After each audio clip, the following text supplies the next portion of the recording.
The Widow. When the widow makes her weekly visit to the community center, she carries a canvas bag filled with yarn and needles. She sits and knits, converses with other women who sit in a circle of gray hair and regret. Today is the first anniversary of her husband's passing, an anniversary on which she finds herself surprisingly ambivalent. Today she monopolizes the conversation, and they let her, knowing that one day it will be their turn, or will be again. She first took up knitting to keep her hands busy. When she was young, her mother beat it into her that idle hands are the devil's workshop. She took it to heart and lived accordingly, even after she married, busying herself with gardening and housework as a young wife, cooking, cleaning, and mending her children's clothes as a young mother, washing piss and shit from sheets and her dying husband's body near the end, when he barely recognized her, when he couldn't say thank you for her efforts. Not that he ever said thank you for anything she did, for the children, for the family, for him.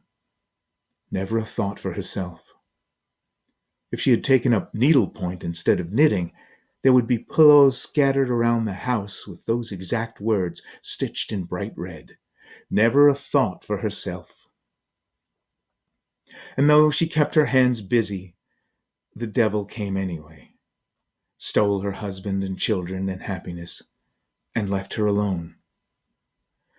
Now she sits and knits hats for the homeless, striped hats made from abandoned scraps of yarn donated to her cause, polyester browns, oranges, greens, reds, pinks, and blues.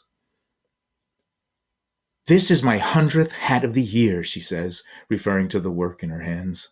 100 hats, and still I haven't made a dent in the pile of yarn stored in the spare bedroom. Whatever they give me, no matter how ugly, I do my best to turn it into something useful.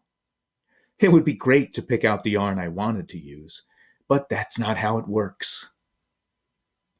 That's not how any of this works. You do the best with what you get. No use whining about it. What good does that do? I can't stand whining. It's why I don't like books about suffering. Suffer in silence, I say. Get a life or make one, right? My boy, never a peep, no matter what he's going through. The girl, yada, yada, yada. Always something wrong, always something to complain about. "How does this look so far?" she asks, holding up the rows she's finished. "Another row of red, maybe?" "No, blue." I do miss him. Even though I didn't like him very much, I do miss him, or the thought of him anyway. Not really the person he was, but the role he played. Husband, father. Frankly, I was surprised at the hole he left. Did you know he stole my boy during the teen years? Thick as thieves, no room for me. Did you know he gave the girl flowers every day? Every day? No flowers for me.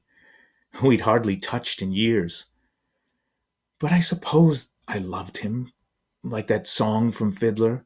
I lived with him, fought with him, starved with him, slept with him. Well, he's gone now.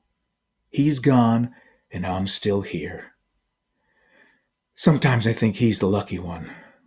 But like I said, you do the best with what you get, right? And done. 100 done. She inspects her work. Ugly, I know, but it'll keep somebody's head warm. That's all that matters, isn't it? You do the best with what you get.